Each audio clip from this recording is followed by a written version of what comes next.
Rikki Tikki Tavi by Woodyard Kipling. Adapted and illustrated by three-time Caldecott Honor artist Gary Pickney. Read by Bruce Sims. This is the story of the Great War that Rikki Tikki Tavi fought, all by himself, through the English family house in India. Rikki Tikki Tavi was a mongoose with fur and tail like a cat's and a head like a weasel's. One day a summer flood washed him out of the burrow where he lived with his father and mother and floated him kicking and clucking down a roadside ditch. He found a stick floating near him, and he held onto it until he fainted. When he arrived, he was lying in the middle of a garden path, very wet indeed, and a little boy was saying, "Here's a dead mongoose. Let's have a funeral." "No," said his mother, "let's take him in and dry him. Perhaps he isn't really dead." They took him into the house, where a big man picked him up and said he wasn't dead, just tired. So they wrapped him in cotton and warmed him over a little fire. He opened his eyes and sneezed. "Now," said the big man, who was the boy's father, "don't frighten him, and we'll see what he'll do." It's the hardest thing in the world to frighten a mongoose, because he is so full of curiosity from nose to tail. The motto of the mongoose family is, "Go and find out," and Rikki Tikki Tavi was a true mongoose. He looked at the cotton, decided it wasn't good to eat, ran all around the table, sat up, scratched himself, and jumped upon the boy's shoulder. "Don't be frightened, Teddy," said his father. "That's his way of making friends." "He tickles," said Teddy. Rikki Tikki snuffled at the boy's ear and climbed down to the floor, where he sat rubbing his nose. Is he so tame because we helped him?" asked Teddy's mother. "All mongooses are like that," said the husband. "If Teddy doesn't pick him up by the tail, he'll run in and out of the house all day long. Let's give him something to eat." They gave him a little piece of raw meat, which Rikki Tikki liked immensely. "There are more things to find out about in this house," he said to himself, "than all my family could find out in all their lives. I shall certainly stay and find out." He spent the day roaming around the house. He nearly drowned in the bathtub, put his nose in the ink on a desk, and burned it on the end of the big man's cigar. When Teddy went to bed, Rikki Tikki climbed up too. Teddy's mother and father came in before they went to bed, and Rikki Tikki was awake on the pillow. "I don't like this," said Teddy's mother. "He might bite." "He won't," said the father. "Teddy's safer with that little animal than with a watchdog. If a snake came into his room," but Teddy's mother wouldn't think of anything so awful. Early in the morning, Rikki Tikki came to breakfast on the porch riding on Teddy's shoulder. They gave him a banana and some boiled egg, and he sat on their laps one after the other. Then Rikki Tikki went out into the backyard to see what was to be seen.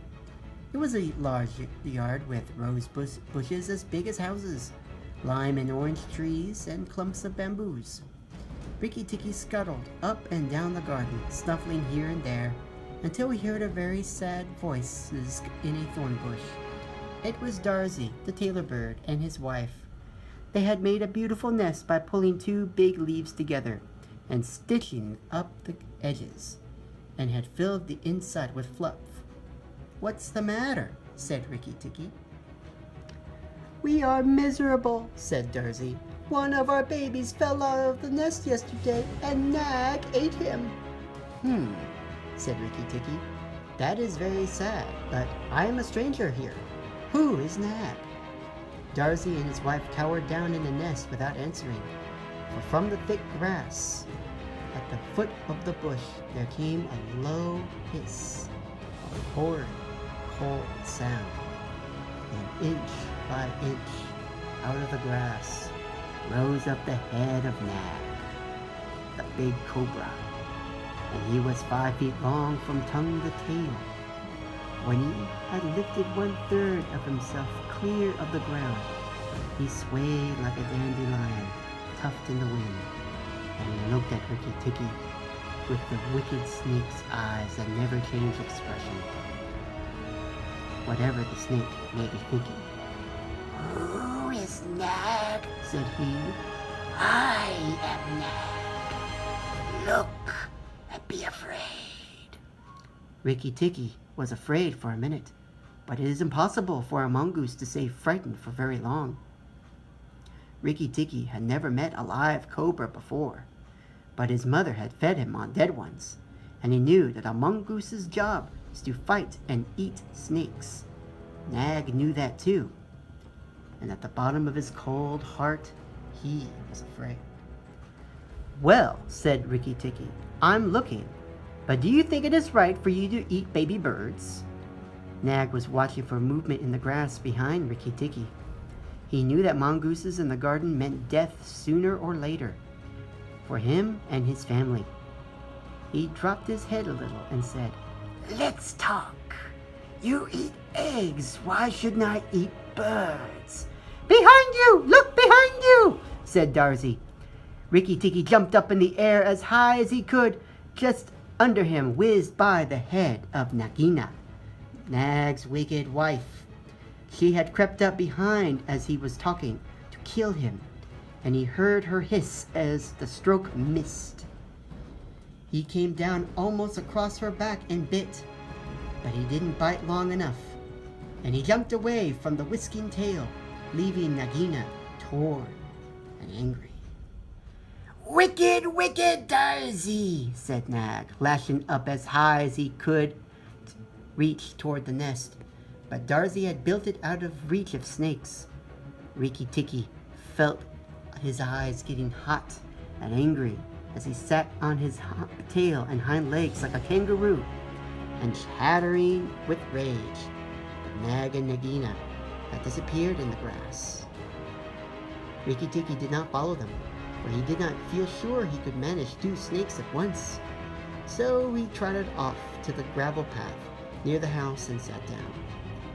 Rikki Tikki was just a young mongoose, and he was very pleased that he had managed to escape an attack from behind.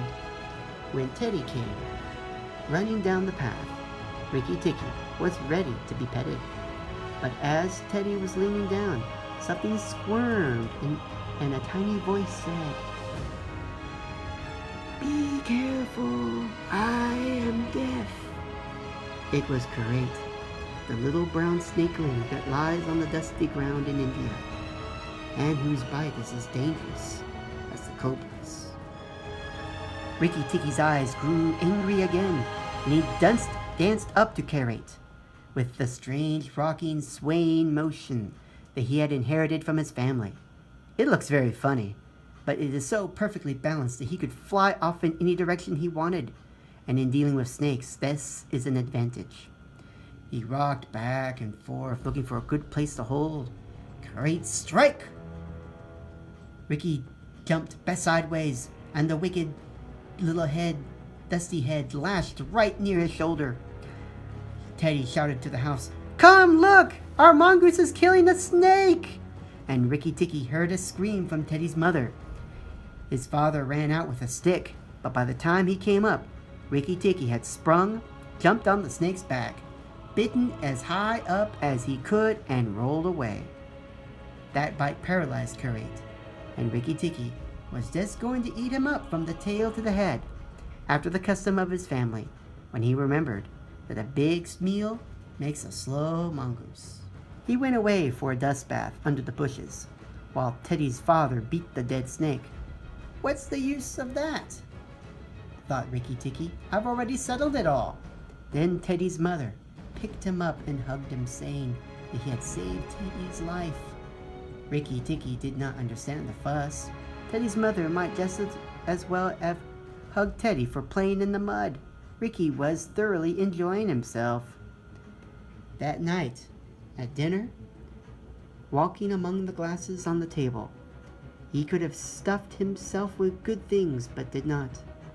The thought, though it was very pleasant to be petted, he remembered Nag and Nagina, and from time to time, he would give his war cry of "Rikki Tikki Tavi," Teddy carried him to bed and insisted that Rikki Tikki sleep under his chin.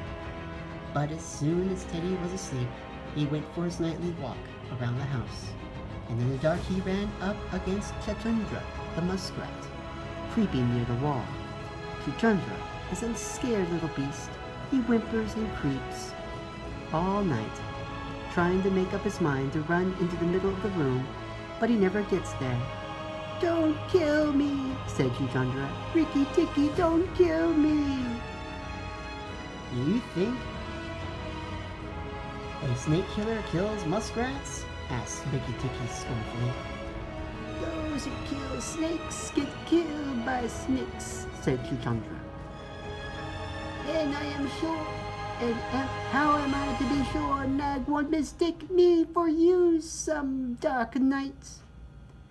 "There is no danger," said Rikki Tikki. "Nag is in the garden, and you don't go there." "My cousin the rat told me," said Chuchundra, and then he stopped. "Told you what?" "Hush! Nag is everywhere. Rikki Tikki, can't you hear?" Rikki Tikki listened. The house was as still, but he could just catch a soft scratch sound. A noise as quiet as the footsteps of a fly on a window pane. A dry scratch of a snake's scales on brick. "That's Nag and Nagina," he said, "and whoever it is crawling into the bathroom drain. Thank you, Chuchundra." He crept to Teddy's bathroom, but there was nothing there. And then to Teddy's parents' bathroom. And at the bottom of the plaster wall, there was a brick pulled out to make a drain for the bathwater. And as Rikki Tikki listened, he heard Nag and Nagina whispering together in the moonlight. "When the house is emptied of people," said Nagina, "he will go away, and then the garden will be ours again. Go in quietly and remember that the big man who killed Kite is the first one to bite. Then come out and we will hunt Rikki Tikki." "But are you sure we must kill the people?" said Nag. "Yes. When there were no people in the house, did we have a mongoose in the garden? As long as the house is empty, we are the king and queen of the garden. Remember that as soon as our eggs hatch, our children will need room and quiet." "I had not thought of that," said Nag. "I will go, but there is no need to hunt for Rikki Tikki. I will kill the man and woman and the child if I can. Then the house will be empty and Rikki Tikki will leave." Rikki Tikki tingled all over with rage at this. And then Nag's head came through the drain, and his 5 feet of cold body followed it. Angry as he was, Rikki Tikki was very frightened when he saw the size of the cobra. Nag raised his head and looked into the bathroom, and Rikki could see his eyes glitter in the dark. "When Kite was killed, the man had a stick," said the snake. "But when he comes to bathe in the morning, he won't have it. I'll wait here till he comes. Nagina, do you hear me? I'll wait here till daytime." There was no answer, so Rikki Tikki knew Nagina had gone away. Nag coiled himself down, coil by coil, around the bottom of the water jar that was used to fill the bath. Rikki Tikki stayed as still as death. After an hour, he began to move, muscle by muscle, toward the jar. Nag was asleep, and Rikki Tikki looked at him, wondering how to attack. "If I don't break his back at the first jump," thought Rikki, "he can still fight. And if he fights, oh, Rikki." "It must be the head," he decided finally, "and I must not let go." Then he jumped, and as he bit, Rikki braced his back against the water jar to hold down the snake's head. Then he was battered back and forth as a toy shaken by a dog. Back and forth, up and down and around in circles, but he held on. As the snake's body whipped across the floor and banged against the side of the bathtub, he closed his jaws tighter and tighter, for he was sure he would be banged to death. And for the honor of his family, he wanted to be found with his teeth locked. He was dizzy, aching, and felt shaken to pieces when something went off like a thunderclap just behind him, and red fire singed his fur. Teddy's father had been awakened by the noise and had fired a shotgun into Nag. Rikki Tikki held on with his eyes shut, for now he was sure he was dead. The man picked him up and said, "It's the mongoose again! The little guy has saved our lives now." When morning came, Rikki Tikki was very stiff but well pleased with himself. "Now I have Nagina to deal with, and she'll be worse than 5 nags. And there's no knowing when the eggs will hatch. I must go see Darzy." Without waiting for breakfast, Rikki Tikki ran to the thorn bush where Darzy was singing a song of triumph at the top of his voice. The news of Nag's death was all over the garden because of his body had been put on the garbage heap. "Oh, you stupid tuft of feathers," said Rikki Tikki. "Is this the time to sing?" "Nag is dead, dead, dead," sang Darzy. "The valiant Rikki Tikki caught him by the head and held tight. The big man brought his bang stick, and Nag broke in 2 pieces. He will never eat my babies again."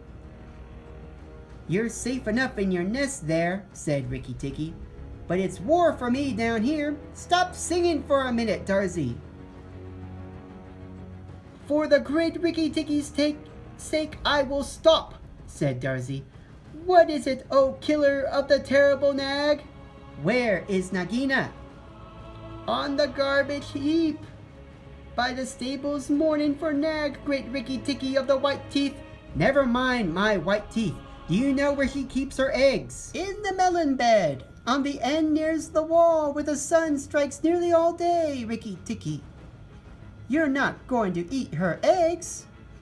"No, not eat exactly, no. Darzy, can you fly off to the stables and pretend your wing is broken and let Nagina chase you back to this bush? I must get to the melon bed, and if I went there now, she'd see me." Darzy knew that Nagina's children were born in eggs like his own, so he didn't think it was fair to kill them. But his wife was a sensible bird, and she knew that a cobra's eggs meant young cobras. So she flew from her nest and left Darzy to keep the babies warm. She flew in front of Nagina and cried out, "My wing is broken! The boy in the house threw a stone at me and broke it."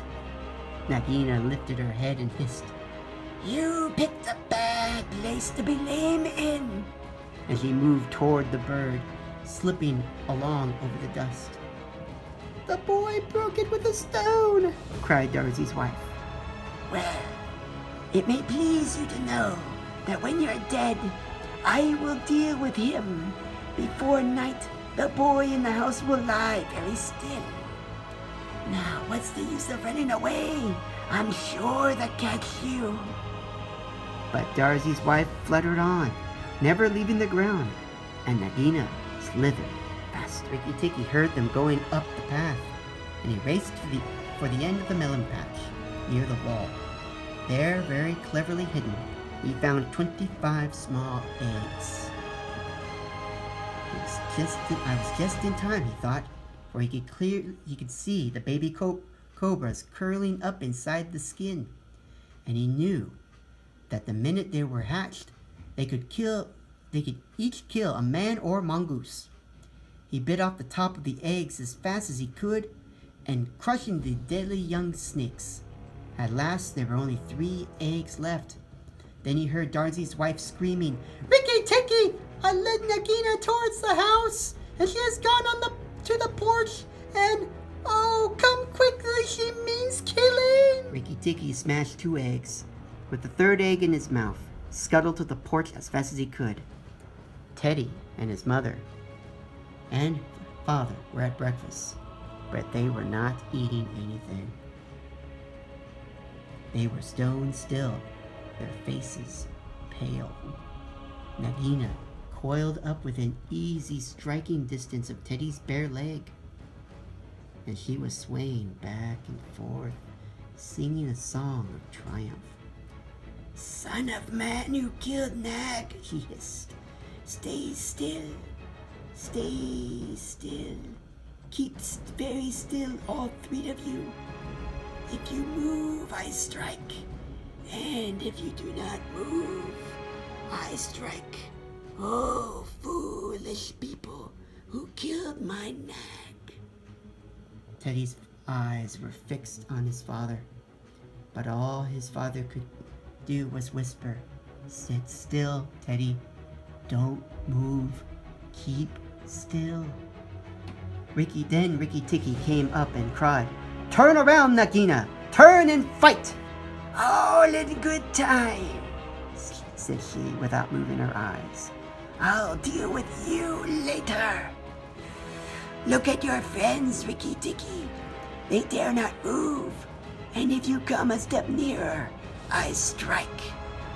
"Look at your eggs in the melon patch," said Rikki Tikki. "Go and look, Nagina." The snake turned half round and saw the egg. "Give it to me," she said. Rikki Tikki held the egg. What price for a snake's egg? For a young cobra? For the very last of the brood? The ants are eating all the others down by the melon patch. Nagina spun around, forgetting everything for the sake of the one egg. And Rikki Tikki saw Teddy's father grab Teddy by the shoulder and drag him across the table with the teacups out of reach of Nagina. "Tricked! Tricked! Tricked!" called Rikki Tikki. "The boy is safe, and it was I that caught Nag last night in the bathroom. He threw me back and forth, but he could not shake me off. He was dead before the man killed him. I did it. Come, Nagina, come and fight me." Nagina saw that she had lost her chance of killing Teddy, and the egg lay between Rikki Tikki's paws. "Give me the egg, Rikki Tikki, and I will go away and never come back," she said. "Yes, you'll never come back because you'll be dead. Fight, snake! The man has gone for his gun. Fight!" Rikki Tikki was bounding all around Nagina, keeping just out of her reach. Nagina gathered herself together and struck at him. Rikki Tikki jumped out and back, up and back, again and again. She struck, and each time her head hit with a whack on the matting of the porch. Then Rikki Tikki danced in a circle to get behind her, and Nagina spun around to face him. Rikki Tikki had forgotten the egg. It lay on the porch. Nagina came nearer and nearer to it, till at last, while Rikki Tikki was taking a breath, she caught it in her mouth, turned to the steps, and flew down the path with Rikki Tikki behind her. Rikki Tikki knew he must catch her, or all the trouble would begin again. She headed straight for the long grass by the thorn bushes. And as he was running, Rikki Tikki heard Darzee still singing his song of triumph. But Darzee's wife was smarter. She flew off her nest as Nagina came along and flapped her wings at Nagina's head. Nagina only lowered her head and went on, but the instant delay let Rikki Tikki catch up to her as he plunged into the hole where she and Nag used to live. His little white teeth were clenched on her tail. Rikki Tikki went down with her, and very few mongooses, however wise and old they may be, care to follow a cobra into its hole. It was dark in the hole, and Rikki Tikki never knew when it might widen and give Nagina room to turn and strike. When the grass by the mouth of the hole stopped wavering, Darzee said, "It's all over for Rikki Tikki. We must sing his death song, for Nagina will surely kill him underground." So he sang a very mournful song that he had just made up. And right at the saddest part, the grass quivered again, and Rikki Tikki dragged himself out of the hole, leg by leg, licking his whiskers. Rikki Tikki shook some of the dust out of his fur and sneezed. "It's all over," he said. "The snake will never come out again." And the red ants that lived between the grass stems heard him and began to troop down the hole to see if he had spoken the truth. When Rikki got to the house, Teddy and Teddy's mother and Teddy's father came out and almost cried over him. And that night he ate everything that he was given to him until he could eat no more. He went to bed on Teddy's shoulder, where Teddy's mother saw him when she looked in late at night. "He saved our lives," she said to her husband. "Just think, he saved all our lives." Rikki Tikki woke with a jump, for all mongooses are light sleepers. "Oh, it's you," said he. "What are you awake for? All the cobras are dead, and if they weren't, I'm here." Rikki Tikki had a right to be proud of himself, and he kept the garden as a mongoose should keep it, with tooth and jump and spring and bite, till never a cobra dared show its head inside the walls.